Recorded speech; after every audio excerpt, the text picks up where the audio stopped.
warahmatullahi wabarakatuh. Innal hamdalillah nahmaduhu wa nasta'inuhu wa nastaghfiruh wa na'udzu billahi min shururi anfusina wa min sayyiati a'malina. May yahdihillahu fala mudilla lahu wa may yudlil fala hadiya lahu. Asyhadu an la ilaha illallah wahdahu la syarika lahu wa asyhadu anna Muhammadan 'abduhu wa rasuluh. Allahumma salli wa sallim wa barik ala Muhammad wa ala alihi wa ashabihi ajma'in. Alhamdulillah, pagi ini Allah Subhanahu wa taala kembali mempertemukan kita di salah satu majelis yang insyaallah Allah memberkahi majelis tersebut. Dan insyaallah pada pertemuan yang telah lalu kita telah ketahui bersama, kita telah bahas bersama bahwasanya iman itu bisa bertambah dan berkurang. Ini keyakinan para Ahlus Sunnah wal Jamaah, mazhab salafus salih, bahwasanya iman itu bisa bertambah dengan seorang itu melakukan ketaatan kepada Allah Subhanahu wa taala. Baik ketaatan itu berupa perkataan yang ada di dalam hatinya, atau perkataan, atau ketaatan dengan perkataannya, atau ketaatan dengan perbuatannya. Semuanya itu bisa menjadikan iman seseorang bertambah. Demikian pula ketika seorang tersebut melakukan kemaksiatan dengan hatinya, atau dengan lisannya, atau dengan anggota badannya, maka hal itu juga bisa mengurangi kadar keimanan seseorang. Karena mazhab Ahlus Sunnah wal Jamaah, sebagaimana yang dikatakan oleh para ulama salafus salih, para sahabat ridwanullah alaihim dan tabi'in,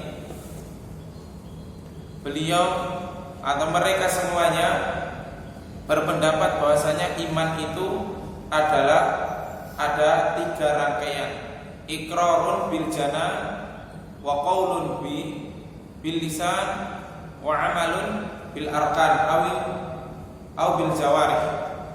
Sehingga amalan hati, amalan lisan, ataupun amalan perbuatan anggota badan bisa menyebabkan bertambah dan berkurangnya seseorang. Nah, insyaallah pada kesempatan kali ini kita akan membahas diantaranya sebab-sebab asbabu ziyadatil iman, sebab-sebab iman seseorang itu bisa bertambah. Tentu bertambahnya iman kepada Allah Subhanahu wa taala itu sangat banyak sekali. Karena ketaatan kepada Allah Subhanahu wa taala ini sangatlah banyak. Baik yang ibadah wajib maupun ibadah yang mustahab atau sunnah, yang muakkad ataupun ghairu muakkad. Tapi ada hal-hal atau perbuatan-perbuatan yang lebih penting untuk menambah kualitas keimanan diri kita. Yang pertama, ma'rifatullahi jalla wa ala bi asma'ihi wal husna wa sifatihi al-ula.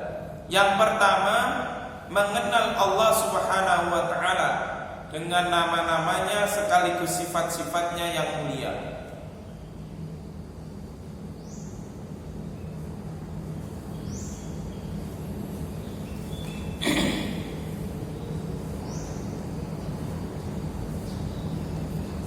Jadi yang pertama, ma'rifatullah jalla wa ala bi asma'ihil husna wa sifatihil ula.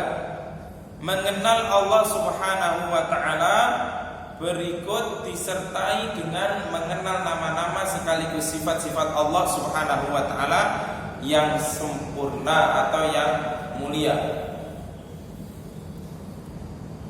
Dalilnya yakni Allah Subhanahu wa taala mengatakan, innama yakhsyallaha min ibadihil ulama. Hanya saja yang takut kepada Allah Subhanahu wa taala hanyalah orang ahli ilmu, hanyalah ulama. Nah, di sini kita ketahui bahwasanya orang yang paling dia itu berilmu semakin dia berilmu, semakin dia mengenal Allah Subhanahu wa taala, termasuk mengenal sifat-sifat yang dimiliki Allah dan mengenal nama-namanya, maka dia adalah orang yang paling takut kepada Allah Subhanahu wa taala. Orang yang paling takut kepada Allah Subhanahu wa taala. Karena dia mengenal nama-nama sekaligus sifat-sifat Allah Subhanahu wa taala. Jadi mereka itu adalah orang yang takut kepada Allah, dan orang yang takut kepada Allah Subhanahu wa taala berarti otomatis mereka itu bertambahlah keimanannya kepada Allah Subhanahu wa taala. Contoh, dalam hadis Rasulullah sallallahu alaihi wasallam menyebutkan bahwasanya ketika dahulu Nabi Ibrahim alaihissalam dibakar oleh kaumnya dengan api yang sangat menyala-nyala, tapi api tersebut, hukuman kaumnya yang diberikan kepada Nabi Ibrahim alaihissalam sama sekali tidak menyurutkan kadar keimanannya, justru imannya bertambah. Paham di sini ya? Ini Nabi Ibrahim alaihissalam. Dia tidak takut dengan ancaman kaumnya, dia tidak takut musibah yang beliau terima atau hukuman dari kaumnya untuk beliau tidak mendakwahkan Islam. Beliau tidak takut. Beliau hanya takut hanya kepada Allah Subhanahu wa taala. Ini manakala seseorang itu mengenal Allah Subhanahu wa taala sekaligus nama-nama dan sifatnya. Di antaranya nama dan sifat Allah apa? Al-Hafiz, yang Maha menjaga. Kemudian As-Salam, yang memberi keselamatan.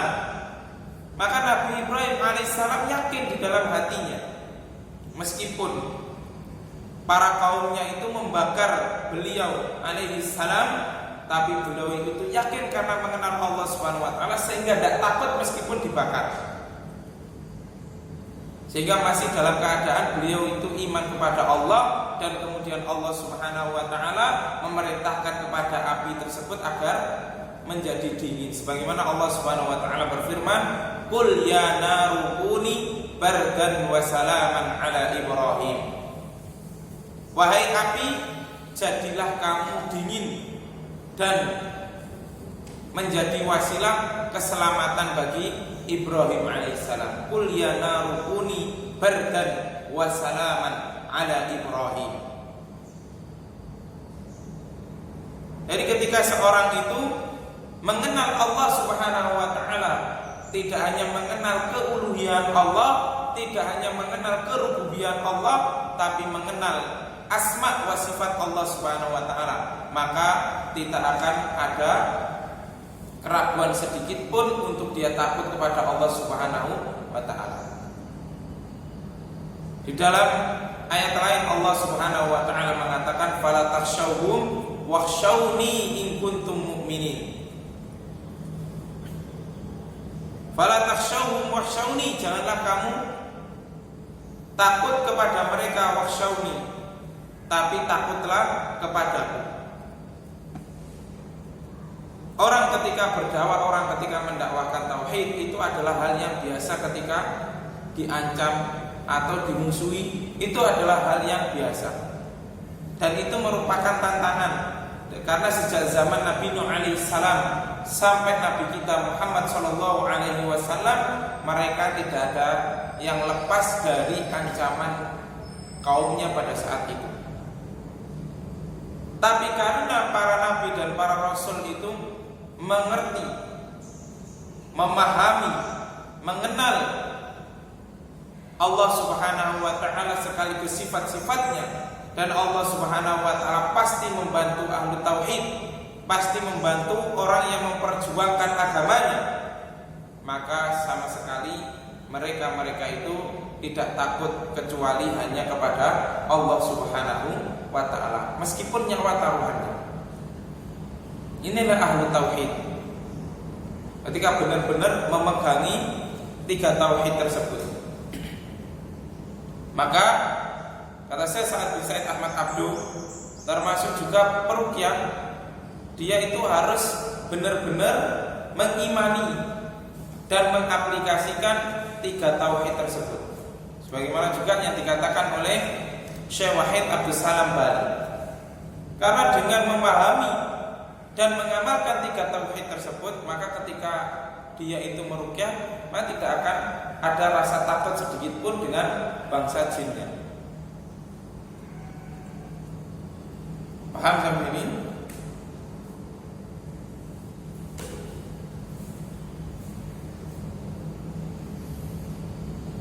Itu yang pertama. Yang kedua, talabul ilmi syar'i.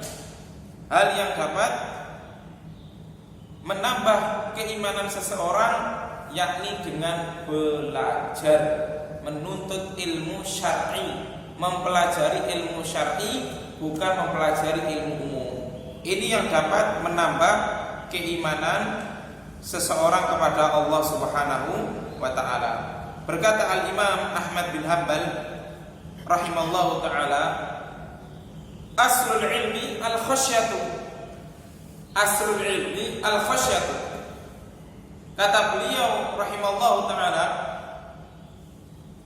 asal daripada ilmu itu adalah membuahkan rasa takut kepada Allah. Jadi kalau ada orang yang belajar ilmu agama tapi tidak membuat dirinya semakin takut kepada Allah, tapi justru membuat dia itu sombong dengan ilmu yang dimilikinya, berarti ada yang salah dengan niatnya ketika belajar, atau ada yang salah dengan yang mengajarkan atau pengajarnya. Paham ya?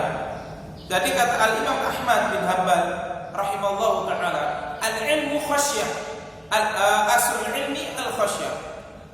Asal daripada ilmu itu adalah membuahkan orang itu rasa takut kepada Allah Subhanahu wa ta'ala, sebagaimana ayat tadi, innama yakhsyallaha min ibadihi ulama. Semakin orang itu pandai, maka semakin orang itu takut kepada Allah Subhanahu wa ta'ala.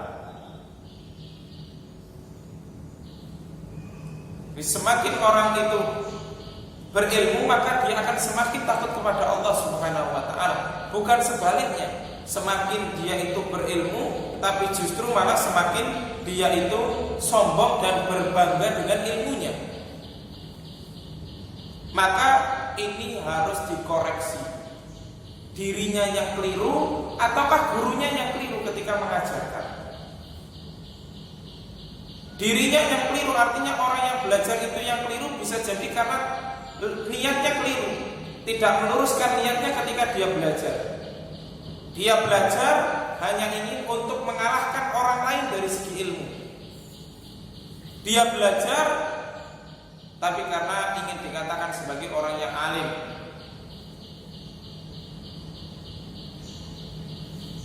Dirinya ini perlu dikoreksi.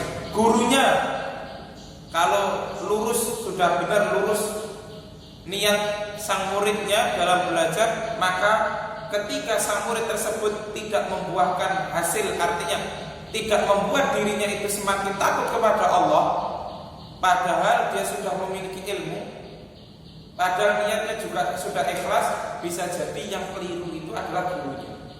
Gurunya yang keliru dalam hal niat. Paham? Atau yang diajarkan hanya berkaitan dengan rudud. Rudud itu artinya yang berkaitan dengan membantah keyakinan ahlul batil, tapi tidak diajari bagaimana mengaplikasikan tauhid yang benar. Belajar tauhid hanya untuk membantah ahlul batil. Belajar tauhid hanya untuk membantah orang-orang yang sesat. Belajar tauhid hanya untuk membid'ahkan orang, mensyirikkan orang. Maka sejak awal kita katakan belajar tauhid di sini, dan sebagaimana yang dikatakan oleh Syekh Shalih Al-Fauzan hafizallahu taala, mempelajari tauhid itu bukan dengan niatan untuk mengatakan seorang itu musyrik atau mengatakan seorang itu kafir, tidak. Tapi agar diri kita ini waspada, agar kita ini tidak sampai terjerumus dalam hal yang dapat membawakan diri kita kepada kesyirikan, yang dapat membawakan diri kita kepada kenifakan, yang dapat membawakan diri kita kepada kekufuran. Jadi sebelum kita itu menuding orang lain, tuding diri kita sendiri dulu.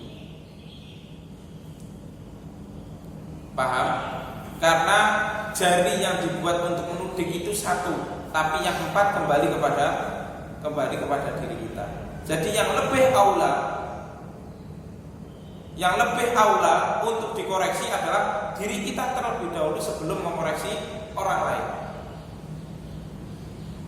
Jadi paling tidak kita itu belajar tauhid, bagaimana bisa membuahkan diri kita itu semakin takut kepada Allah dan semakin yakin kepada Allah Subhanahu wa ta'ala sebelum kita menyalahkan orang lain. Paham? Paham ya? Jadi bertolakul ilmi itu bisa menambah kualitas keimanan seseorang kepada Allah Subhanahu wa ta'ala. Ini sebagaimana tadi yang dikatakan oleh Al-Imam Ahmad bin Hanbal, aslul ilmi al-khasyatu. Asal daripada ilmu membuahkan rasa takut orang yang belajar ilmu kepada Allah Subhanahu wa ta'ala. Semakin orang itu berilmu, mempelajari ilmu, maka semakin dia itu takut kepada Allah Subhanahu wa ta'ala. Kita bisa lihat bagaimana Nabi Ibrahim alaihissalam. Beliau orang yang berilmu, semakin beliau itu orang berilmu, maka beliau itu semakin takut. Sampai-sampai beliau berdoa kepada Allah Subhanahu wa ta'ala, wajnubni wa baniya an na'budal asnam innahunna adlalna katsiran minan nas. Nabi Ibrahim alaihissalam berdoa kepada Allah Subhanahu wa ta'ala, ya Allah, jauhkanlah aku dan anak keturunanku dari menyembah berhala. Innahunna adlalna katsiran minan nas, karena para berhala itu banyak menyesatkan manusia dari tauhid yang lurus. Ini Nabi Ibrahim alaihissalam, kekasihnya Allah Subhanahu wa ta'ala, takut kesyirikan itu tertimpa kepada dirinya dan tertimpa kepada anak keturunannya. Bagaimana dengan kita? Wali Allah juga belum tentu, Nabi Allah juga tidak, Rasul Allah juga tidak. Maka lebih-lebih kita itu harus takut kepada Allah Subhanahu wa ta'ala, takut dari terjerumus berbuat kesyirikan kepada Allah Subhanahu wa ta'ala, karena diri kita ini tidak maksum. Jadi inilah, semakin kita itu belajar, maka semakin membuat diri kita itu takut kepada Allah, bukan membuat diri kita itu semakin sombong. Jadi tadi kalau ada orang yang belajar justru malah dia itu semakin tidak takut kepada Allah, dia sombong dengan ilmunya, maka keliru dalam belajarnya. Bisa jadi tolebnya yang keliru, atau bisa jadi mudarisnya yang keliru. Harus dikoreksi, harus sama-sama muhasabah. Itu adalah yang kedua. Yang ketiga, ta'ammul fi ayatillahil kauniyati wa makhluqatihi jalla wa ala. Merenungi ayat-ayat kauniyah Allah Subhanahu wa ta'ala. Apa ayat-ayat kauniyah? Apa ayat-ayat kauniyah? Apa? Akhasul? Apa Pak? Ayat-ayat kauniyah.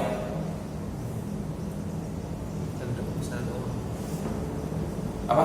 Tanda-tanda kebesaran Allah. Tanda-tanda kebesaran Allah Subhanahu wa ta'ala itu ayat kauniyah. Jadi ayat kauniyah itu hal-hal yang berkaitan dengan makhluknya Allah Subhanahu wa ta'ala. Itu diperhatikan. Tapi tidak seperti orang-orang sufi. Berbeda Ahlussunnah wal Jamaah dengan orang-orang sufi. Kalau orang-orang sufi, mereka memikirkan ayat-ayat kauniyah Allah Subhanahu wa taala, mereka berkeyakinan bahwasanya mereka itu melihat wajah Allah Subhanahu wa taala di sana.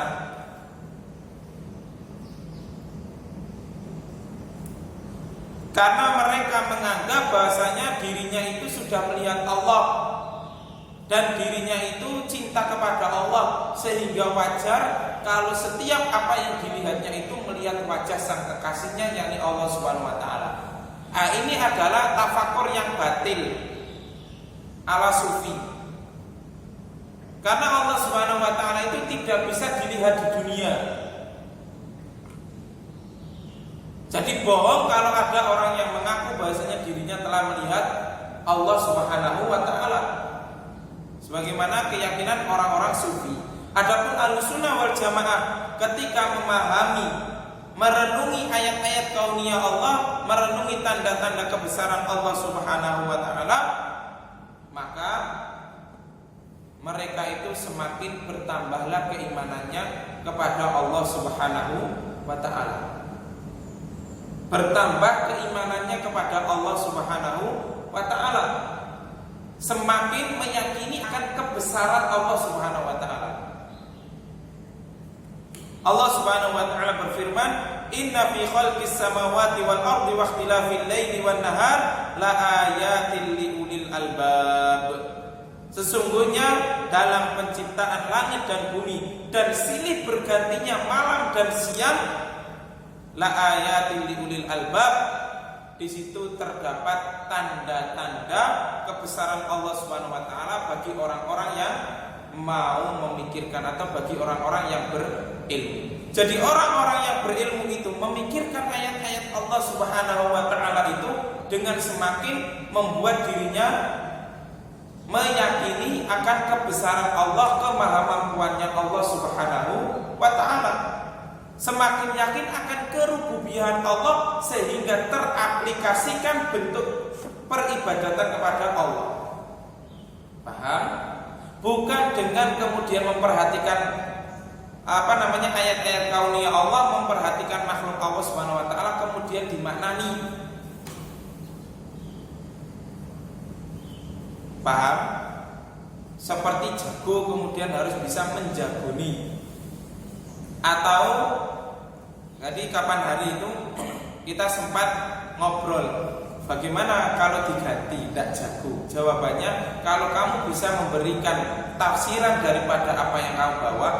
Misalkan dia itu mencontohkan kamu ingin bawa sapi atau membawa kambing, kalau kamu bisa memaknakan itu tidak apa-apa, silakan. Nah, ini adalah bukan dari pemahaman Ahlussunnah wal Jamaah. Bahkan naudzubillah min dzalik, dia itu sampai memberikan tafsiran, misalkan kamu ingin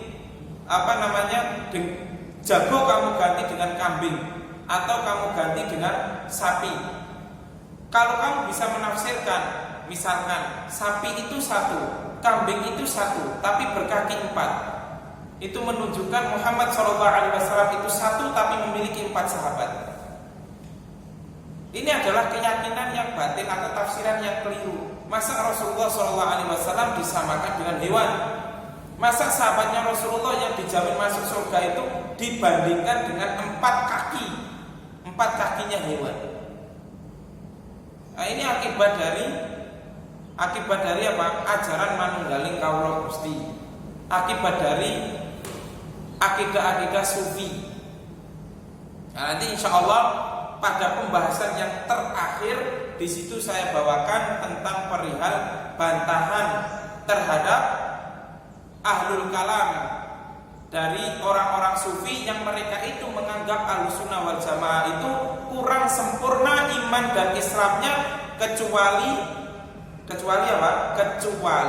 berpegangan atau menapaki jalan para orang-orang sufi. Jadi pada bab terakhir tentang hadis Jibril ini insya Allah saya bawakan, saya nukilkan dari perkataannya Syekh Muhammad Ali Adam dari kitab Syarah Sahih Muslim yang berjudul Bahrul Muhit Al-Fujat. Jadi dalam hadis Jibril ini sebenarnya terdapat bantahan bagi orang-orang sufi yang mereka itu menganggap bahwasanya iman seseorang yang ada di dunia ini kurang sempurna kecuali dia itu bisa menggapai derajat makrifat. Nah, ini adalah keyakinan yang keliru, keyakinan yang batil, keyakinan yang diada-adakan. Wa man adlamu mimman iftara 'ala Allahil kadhiba.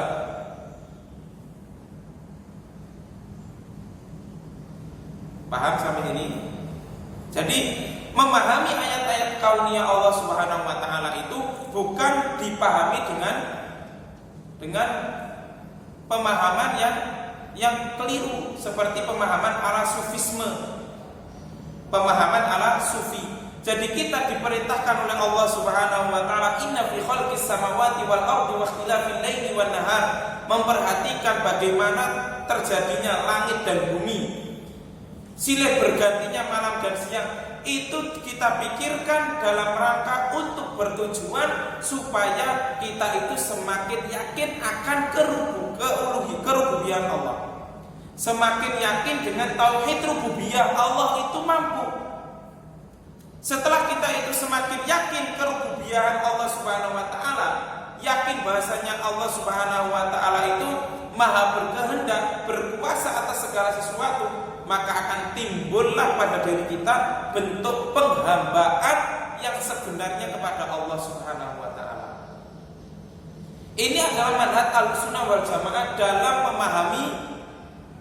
memahami ayat-ayat kauniyah Allah, sehingga menumbuhkan dia itu semakin khasyah, takut kepada Allah, semakin dia itu beribadah kepada Allah Subhanahu wa taala. Nah, kalau orang sufi karena memahami dengan makna yang keliru, bukan menjadikan dirinya itu semakin beribadah kepada Allah, tapi ujungnya semakin apa? Mengaku dirinya telah bersatu kepada Allah Subhanahu wa taala, sehingga tidak perlu lagi melakukan ibadah. Kalau sudah mencapai pada derajat makrifat.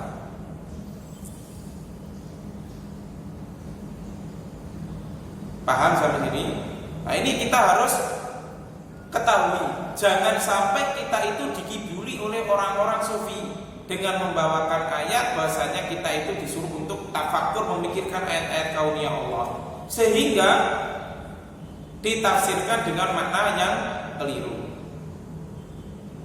Allah Subhanahu wa taala juga berfirman, wa fi anfusikum afala tubsirun, dan hal yang ada pada dirimu itu perhatikan. Tidakkah kamu mau memikirkan? Artinya bagaimana proses kejadian manusia yang diciptakan oleh Allah Subhanahu wa taala, yang berasal dari hanya setetes air mani yang hina, kemudian diberikan oleh Allah Subhanahu wa taala pendengaran, penglihatan, dua tangan, kemudian dua kaki. Dan Allah Subhanahu wa taala katakan bahasanya Allah Subhanahu wa taala itu menciptakan manusia dengan bentuk yang sempurna. Sebagaimana dalam surat At-Tin. Bagaimana bunyinya? Rul, surat At-Tin.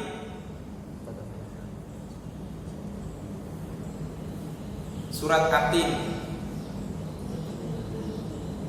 Terus kemudian lanjutnya, terus yang tentang Allah Subhanahu wa taala menciptakan manusia itu dengan sebaik-baik bentuk.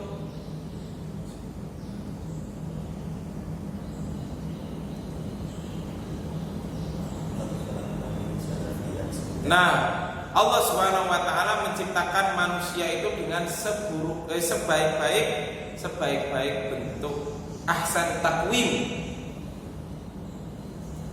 Hewan tidak ada yang bentuknya itu seperti manusia, itu tidak ada. Lah kok gitu hewan kok disamakan, difalsafahkan sebagai apa? Sebagai Rasulullah SAW yang memiliki 4 sahabat, kakinya itu termasuk 4 sahabat Rasulullah SAW. Nah, ini adalah keyakinan yang batil yang naudzubillah min dzalik. Semoga tidak termasuk merendahkan derajat Nabi dan sahabat Rasulullah SAW. Jadi ketika kita memikirkan bagaimana ayat-ayat kauniyah, termasuk memikirkan diri kita sendiri, apa yang ada pada diri kita itu bukan bertujuan kemudian untuk dimaknani seenaknya sendiri, tapi yang kita perhatikan itu harus menjadikan diri kita semakin tunduk kepada Allah Subhanahu wa ta'ala. Kita melihat bagaimana diri kita diciptakan oleh Allah Subhanahu wa ta'ala, merenungi bagaimana kita sampai detik ini bisa bernafas tanpa kita harus bayar sepeser pun. Tapi kalau orang yang sakit di oksigen, dibawa ke rumah sakit, Masya Allah sudah berapa dia bayar. Kita juga masih diberikan kesehatan oleh Allah tanpa kita melakukan transfusi darah, yang tiap satu kantong saja bisa bayar 400.000, itu satu kantong ketika di rumah sakit. Bahkan belinya harus ke PMI, Palang Merah Indonesia, harus datang ke sana terlebih dahulu. Kita tidak bayar sepeser pun. Asupan darah kita alhamdulillah. Nah, ini tujuannya untuk semakin mentauhidkan Allah dalam hal rububiyah, sehingga mengharuskan untuk kita itu tunduk dan patuh, pasrah kepada Allah Subhanahu wa ta'ala. Bukan dimaknani bahwasanya tubuh manusia ini, dalam hati manusia ini ada yang namanya nafsul amarah dan nafsul lawamah, sehingga butuh diingkung dengan menggunakan jago ingkung. Paham ya di sini? Jadi jangan sampai kita itu memahami atau mentadaburi atau memikirkan ayat-ayat kauniyah Allah kemudian dibawa kepada makna yang keliru. Semuanya itu yang ada di langit dan ada yang di bumi ini tujuannya tiada lain adalah untuk kita pikirkan yang berujung kita itu tunduk dan patuh kepada Allah Subhanahu wa ta'ala. Tidak ada maksud yang lain. Tidak ada maksud yang lain. Dan keyakinan Ahlussunnah wal Jamaah tidak boleh mentamsil Allah Subhanahu wa ta'ala, menyamakan Allah, mentamsil Allah Subhanahu wa ta'ala, menggambarkan Allah Subhanahu wa ta'ala, sebagaimana yang pernah kita bahas. Tidak boleh kita itu menyamakan Allah Subhanahu wa ta'ala dengan tumpeng robyong, itu tidak boleh. Karena keyakinan Ahlussunnah wal Jamaah tidak boleh mentamsil Allah Subhanahu wa ta'ala, karena tidak mungkin bisa dibayangkan dan digambarkan bagaimana Allah Subhanahu wa ta'ala.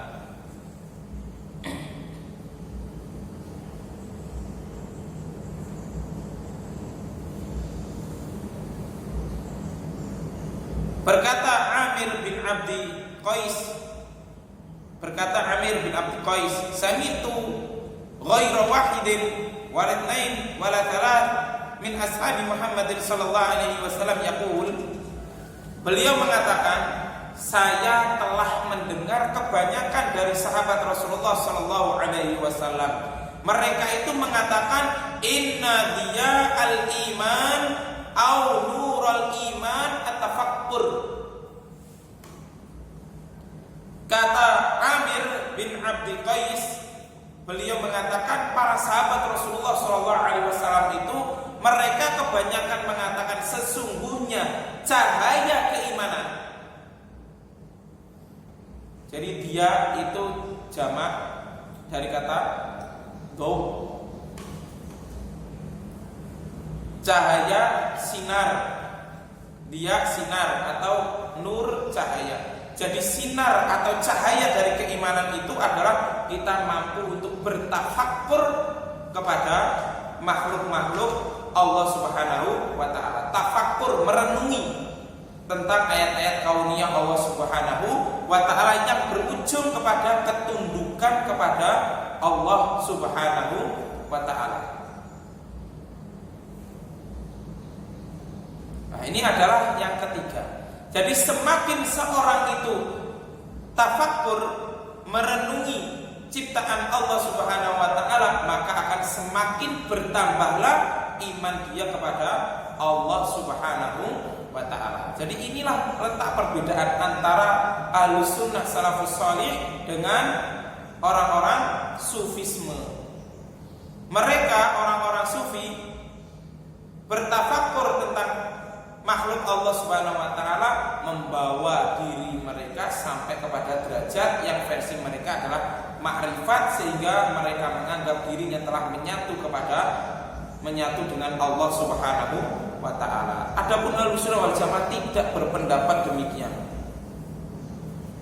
Merenungi makhluk Allah Subhanahu wa taala tiada lain tujuannya hanya untuk mendekatkan diri kepada Allah, semakin yakin dengan kerububian Allah, sehingga teraplikasilah bentuk peribadatan kepada Allah Subhanahu wa taala dengan sempurna, yakni dengan wujud ihsan, di mana ihsan itu adalah anta'budallaha ka'annaka tarah fa in lam takun tarahu fa innahu yarak.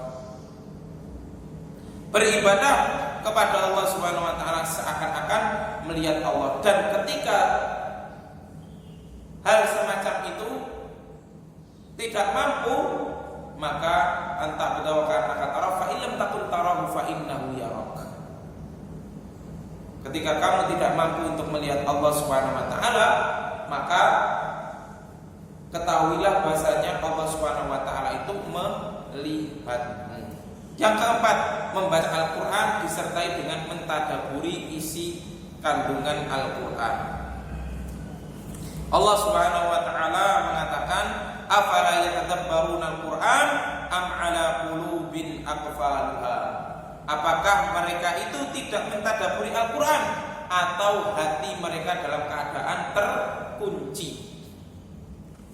Jadi yang terpenting di sini bukan hanya sekedar orang itu hafal Quran atau mendapatkan sanad, tidak. Tapi yang terpenting itu bagaimana dia itu mampu untuk mentadaburi pesan-pesan yang ada di dalam Al-Quran. Kalau hanya orang itu sekedar hafal Al-Quran, berlomba-lomba dalam hal menghafalkan Al-Quran, sekaligus berlomba-lomba dalam hal mengambil sanad, dan tidak mampu untuk mentadaburi apa yang terkandung di dalam Al-Quran, berarti hati mereka hakikatnya masih terkunci. Ini Allah Subhanahu wa taala sendiri katakan, afala yatadabbaruna Al-Quran am ala qulubin aqfaluha. Apakah mereka itu tidak mau mentadaburi Al-Quran, ataukah hati mereka dalam keadaan terkunci? Maka kata Syekh Muhammad bin Shalih Al-Utsaimin rahimahullahu taala, yang bagus adalah sedikit hafalan Qur'annya, kemudian mampu untuk mentadaburi pesan-pesan yang ada dalam Al-Quran, sebagaimana dulu para sahabat Rasulullah SAW. Mereka itu tidak berpindah dari hafalan Al-Quran yang satu ke yang lain, kecuali mampu mentadaburi isi yang terkandung di dalam Al-Quran. Ini yang penting, karena dengan mentadaburi Al-Quran itu bisa membuat seorang itu bertambah imannya kepada Allah. Tapi kalau orang itu hanya sekedar hafal Quran, apalagi berlomba-lomba dalam urusan sanad, belum tentu menjamin dirinya itu bertambah keimanannya. Bisa jadi malah justru membuat dirinya semakin sombong dengan hafalan yang dimilikinya. Sebagaimana yang disebutkan oleh Rasulullah SAW, hadis riwayat Imam Muslim dari sahabat Abu Hurairah radhiyallahu anhu. Orang hafal Quran tapi tidak ikhlas karena Allah Subhanahu wa taala.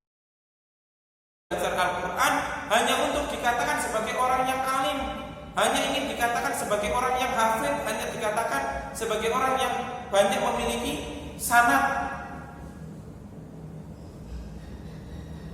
Maka kata Rasulullah SAW, orang semacam itulah yang pertama kali dimasukkan oleh Allah Subhanahu wa taala ke dalam neraka.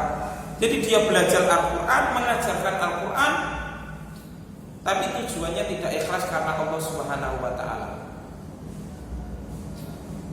sehingga dia dimasukkan oleh Allah Subhanahu wa taala pertama kali. Jadi madzhab salafus saleh tidak berlomba-lomba dalam menghafalkan Al-Quran, tapi bagaimana mampu untuk mentadaburi Al-Quran. Namun di akhir zaman ini banyak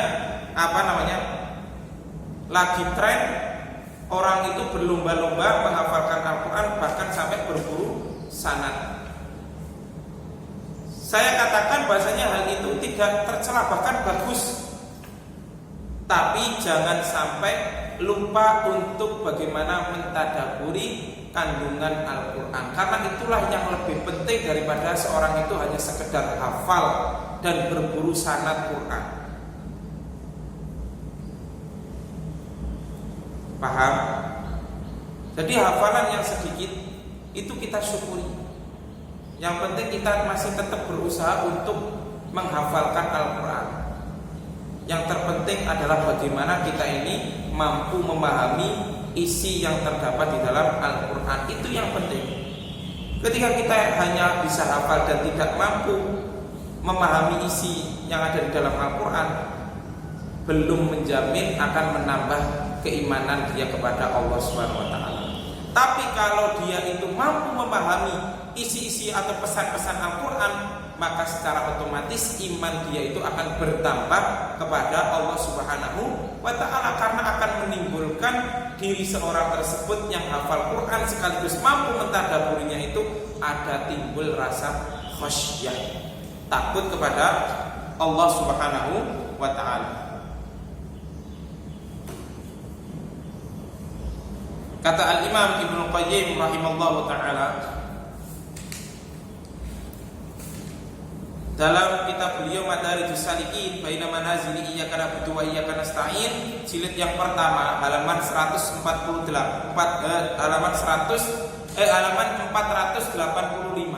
Beliau rahimallahu ta'ala mengatakan, qira'atu ayatin bitafakkur